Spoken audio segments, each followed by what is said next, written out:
Good morning, everybody. Welcome back to another video. This particular video is going to be about how the modern Middle East came to exist in the way that it does. And so in this particular video, what we're going to focus most on is the state of Israel. In the next video, we're going to look more in depth at some other conflicts in the Middle East and how other parts of the Middle East work. But this particular video is going to mostly be focused on Israel. So I realize I'm doing that a little bit different than the way your textbook does it, but I hope that this is going to be clear for you and is going to help. As always, of course, leave a like down below and subscribe so that you get notifications for when the new videos go up. If you've got any questions, feel free to leave them in the comments, or of course you can post them to Google Classroom or send me an email, whatever works for you. So let's dive in here to the modern Middle East taking shape. Here what we're looking at is a map from the United Nations of the partition of Palestine. After World War II, and particularly after the extent of the Holocaust was discovered, people really felt bad for Jews, and particularly the United Nations felt bad for Jews. And so what they did was the United Nations took direct control of the old World War I mandate of Palestine. Now, if you remember, even before World War I, a lot of Zionists, a lot of Jews who wanted a homeland, were looking at Palestine and were starting to move there. And generally, those first immigrants were relatively wealthy and they really helped Palestine, and the Palestinians welcomed them. However, after World War I, and then especially after World War II, very large numbers of Jewish immigrants started to migrate into the country of Palestine, the Mandate of Palestine, which was the responsibility of the United Nations.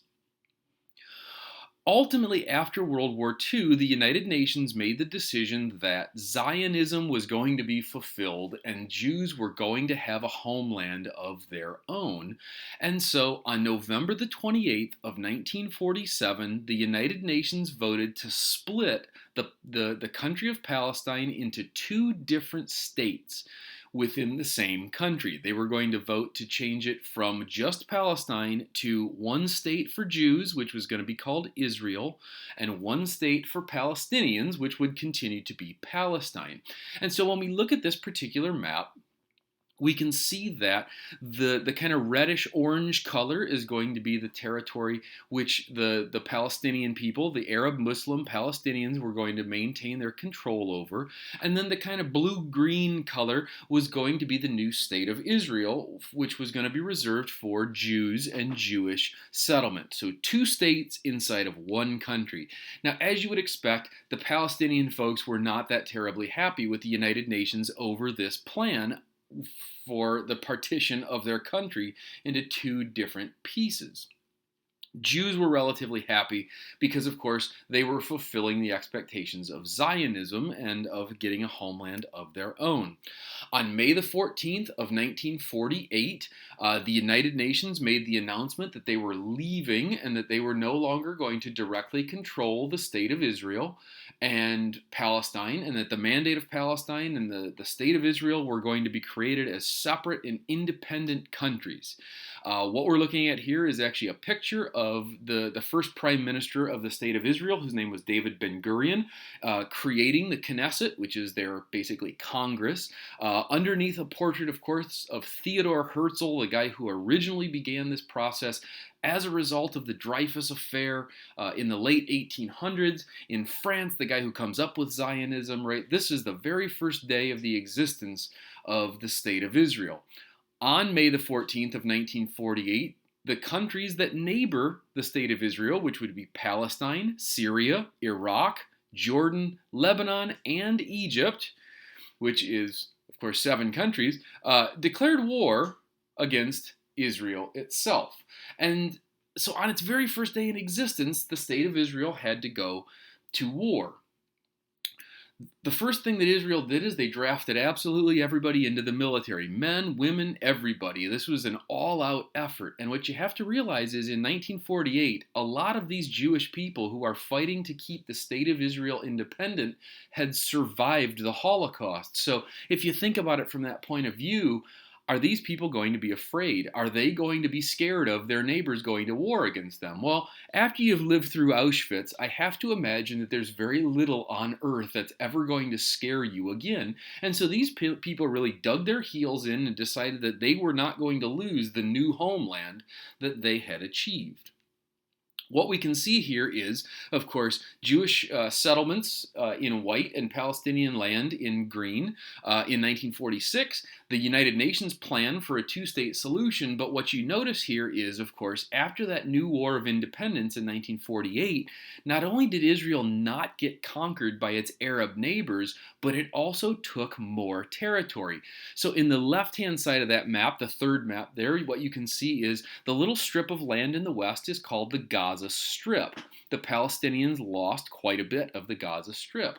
They also lost in the north what's called the Golan Heights, and they lost a fairly big chunk of what is called the West Bank, all the way up to the point where they lost control of the city of Jerusalem, which Israel wanted to establish as its capital city. Now, this process of going to war with neighbors and expanding territory would continue throughout the existence of Israel, and we're going to look at some of that. Now, in 1964, a Palestinian leader named Yasser Arafat created a new organization to try to get back his homeland, which was Palestine, and he created an organization called the PLO, the Palestinian Liberation Organization, and Yasser Arafat would be the leader of the Palestinian Liberation Organization pretty much through its entire existence, and its goal was very simply to try to reestablish the country of Palestine as a separate and sovereign nation.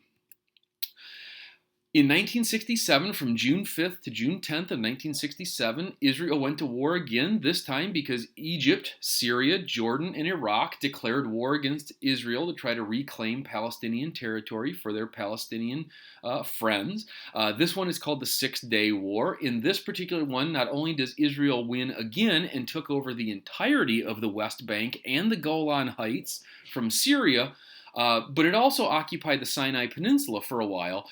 It would eventually give that back to Egypt, but again, Israel, every time they are attacked, they continue to conquer and take more territory, and their argument is we have to get more territory and more land to keep ourselves safe because we keep getting invaded. We keep getting war declared against us. And in 1967, the Six-Day War, again, it makes Israel very unpopular because they're conquering more territory, but from their point of view, they're also trying to make themselves more safe. In the 1970s, Israel got its first female prime minister, whose name was Golda Meir, who we see here on the left. She actually sat down and tried to make peace with her Arab neighbors. The guy on the right-hand side, his name is Anwar Sadat. He was the president of Egypt. And the two of them started to negotiate for how to create peace. However, while starting these peace negotiations, Egypt, Syria, and the Arab League declared war and began a sneak attack in October of 1973, which is called the Yom Kippur War. They basically waited for a religious holiday to attack Israel. In this particular attack, Egypt came across the Suez Canal and took control and took land from Egypt, which was occupied by them, which is called the Sinai Peninsula. Now, in this particular war, in the Yom Kippur War, Israel wasn't hugely successful over its enemies the way it had been in the War for Independence and then, of course, also the Six-Day War. And so this one was actually seen as a pretty significant loss. Even though they didn't lose much territory, Israel was still seen as not being, totally victorious and dominant the way that they had been in previous conflicts. And again, the expectation was that this cycle of violence was going to continue throughout the rest of, the existence of the State of Israel. The Palestinians wanted to wipe them out. Other, Arab countries wanted to wipe them out. Israel wanted to maintain its independence. And so this ongoing conflict was a major problem. In 1977, Anwar Sadat from Egypt secretly visited Israel and asked their prime minister, whose name was Menachem Begin, for a peace conference. He wanted to figure out some way of preventing further conflict. In 1978, the President of the United States, who at the time was Jimmy Carter, invited both of them, Anwar Sadat and Menachem Begin, to a place called Camp David, which is the presidential retreat in the United States.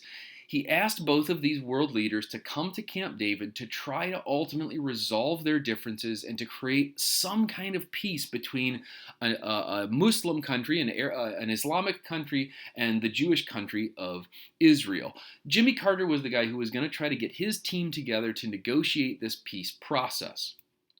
The tensions were very high, and basically what they decided to do is they tried to kind of get people talking at least just as people. So they tried to get them to play chess and to go fishing and to go horseback riding and just to get them to start talking to each other in some meaningful particular way. And really the thing that started them talking was Anwar Sadat and Menachem Begum both started to talk about their grandchildren, and they both started to talk about being grandfathers. And when they started to talk about being grandfathers, they made a human connection with each other because both of them were grandfathers that then allowed them to start talking about other things. And eventually they started talking about actually important things like how can we ultimately reconcile Israel and Egypt to the point where we don't have to continue having a war. And it got to the point where Egypt and Israel both agreed that they would no longer go to war with each other if the United States provided both of their countries with $5 billion per year in military equipment and military aid. So basically, the United States, who was an ally and still is an ally of Israel, looked at the situation and said, listen, it's going to be way cheaper for us to give both countries $5 billion a year to build up their militaries and to be super strong and super powerful than to go to war and support our friends in Israel. We would much rather have it this way. It also allowed us to develop much better relations with the state of Egypt. So we, as the United States, we developed an alliance between ourselves and Egypt and ourselves and Israel. We built up both of their militaries, which made both of them very, very happy. And all they had to do was promise not to go to war against each other. And that trade agreement, that alliance agreement was so incredibly successful. It was one of the major wins for Jimmy Carter's presidency. He successfully sat them down and worked out a plan in which an Arab country was able to make a peace plan for how to peacefully coexist with Israel. It's a huge accomplishment. It's a major development. And pretty much what happens is other countries see this arrangement, and afterwards, Israel returns the Sinai Peninsula to Egypt. Both sides start getting their military aid, and then pretty soon other countries want to sign onto this agreement too. So pretty soon Jordan signs onto the agreement, Saudi Arabia signs onto the agreement, and the United States starts to become instrumental in producing a peace process for how the other countries in the Middle East are going to interact with Israel. Now, the problem becomes that Anwar Sadat himself was ultimately seen as collaborating with the enemy, collaborating with the Israelis and working with the Israelis. And so he was actually assassinated on October the 6th of 1981 because he agreed to make peace with Israel, which is really super upsetting because, of course, this is a man who laid out a roadmap to peace, and he was assassinated by his own people for doing it. Later, in 1993, we saw another American president, this time Bill Clinton, called together something that people thought was impossible. Jimmy Carter started the process of making peace between Arab countries and Israel, but nobody ever thought they were going to get peace between the Palestinians themselves and the state of Israel. However, in 1993, President Clinton called Yasser Arafat from the Palestinian Liberation Organization together with the Prime Minister of Israel, whose name was Yitzhak Rabin, and they met together in the city of Oslo. Together, they signed what was called the Oslo Accords, and the arrangement was actually relatively simple. The Palestinian Liberation Organization had to recognize, and they had to agree, that Israel as a country had the right to exist and had the right to protect itself. In exchange, Israel would give back to the Palestinian Authority, the political arm of the Palestinian Liberation Organization, the West Bank and the Gaza Strip, so that Palestine would hold territory. Palestinian people would control a country of their own. And this was the trade-off. Palestinians get to control territory. They have to recognize Israel's existence. They have to stop terrorist activities. They have to start working together in a two countries or two states in one country solution, the way that basically the United Nations wanted it to be.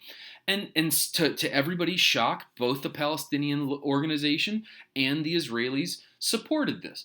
However, not everybody in Israel did. And sadly enough, in 1995, 2 years after signing the Oslo Accords, the Prime Minister of Israel, Yitzhak Rabin, was actually assassinated by an Israeli extremist for collaborating with the Palestinian Liberation Organization. In Israel today, of course, there is still ongoing conflict and tension between Palestinian people and Israel. And one of the things that they fight about so incredibly often is the city of Jerusalem. So why is Jerusalem itself such a contentious thing and such a contentious place? Well, right here in this picture of Israel, we actually see, and of Jerusalem specifically, we actually see one of the big problems, because right here in this one photograph, we actually have captured three different holy sites that are important to three different people. We see the wall, we see the building with the golden dome, and then off in the distance there is an incredibly important church. And these three sites are literally right on top of each other, and they're important to three of the world's major religions. So the wall is actually called the Western Wall or the Wailing Wall. It is the last piece left of the holiest temple in the entire religion of Judaism. This is the last remaining piece of the old Temple of Solomon, which is the holiest site in the Jews' religion. The temple itself was actually torn down about 2,000 years ago, but that wall still remains. And so Jews today go there to pray, and they write out prayer pieces of paper, and they'll stick it in the wall. And this is one of the holiest sites in all the world for Jewish people. Literally right on top of the ruins of that old Temple of Solomon is this, which is called the Temple of the Rock, or the Dome of the Rock, rather. And it is a mosque which was built by Muslims to celebrate one of their most important places. Now, the rock itself that the Dome of the Rock is referring to is actually a piece of rock that exists in Jerusalem, which is very different than all the rock around it.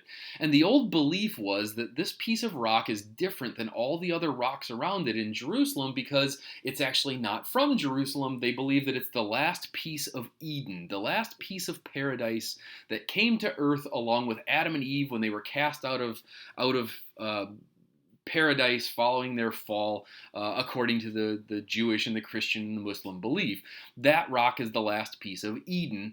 And in addition to that, then, Muslims find it to be an incredibly important place as well, because in the Quran there's a story of Muhammad riding a winged horse to the city of Jerusalem and stepping on that piece of Eden, stepping on the rock. And Muslims believe that you can actually see his footprint. And so the photograph on the right actually is supposed to be of the footprint where Muhammad stepped on the rock and was immediately transported to heaven, where he had a long conversation with Allah, with God, and received even more revelations of what God really wanted human beings to do and how how Allah wanted the world to work. So for Muslims, this is a place where their prophet was transported to heaven to talk directly to their God. So for Muslims, this is an incredibly important place. It's the third holiest site in the entire religion of Islam. Now, just down the road from these two sites, and of course for both of them, Jews don't want Muslims in charge of the Wailing Wall, and Muslims don't want Jews in charge of the Dome of the Rock. Just down the road, then, we also get the church or the tomb of the Holy Sepulchre, which is supposed to be the place where Jesus' body was laid to rest after being taken down from the cross. So this, of course, to Christians is one of the holiest places in the entire world as well, in addition to the rest of the city of Jerusalem where Jesus, lived and taught and worked and was crucified and was resurrected according to Christian belief. So for three major religions, we've got three super, super, super important places that are incredibly important to each of those three religions, and whoever controls Jerusalem then becomes an incredibly important but also an incredibly divisive place. So we're going to leave it for there in that point for this particular video when it comes to Egypt, to Israel. In the next video, we're going to look at a couple of different countries, including Egypt, including Iraq, including Iran, to look at some other and modern conflicts in the Middle East, which are related to the Israel conflict, but also to some extent separate from the Israel conflict. So I hope you enjoyed this video. I hope it was informative to you. If you've got any questions or comments, please leave them down below, or also you can post them to Google Classroom, or you can send me an email if you've got any questions. I hope everybody is staying healthy. I hope everybody is staying safe, and I will see you guys in the next video.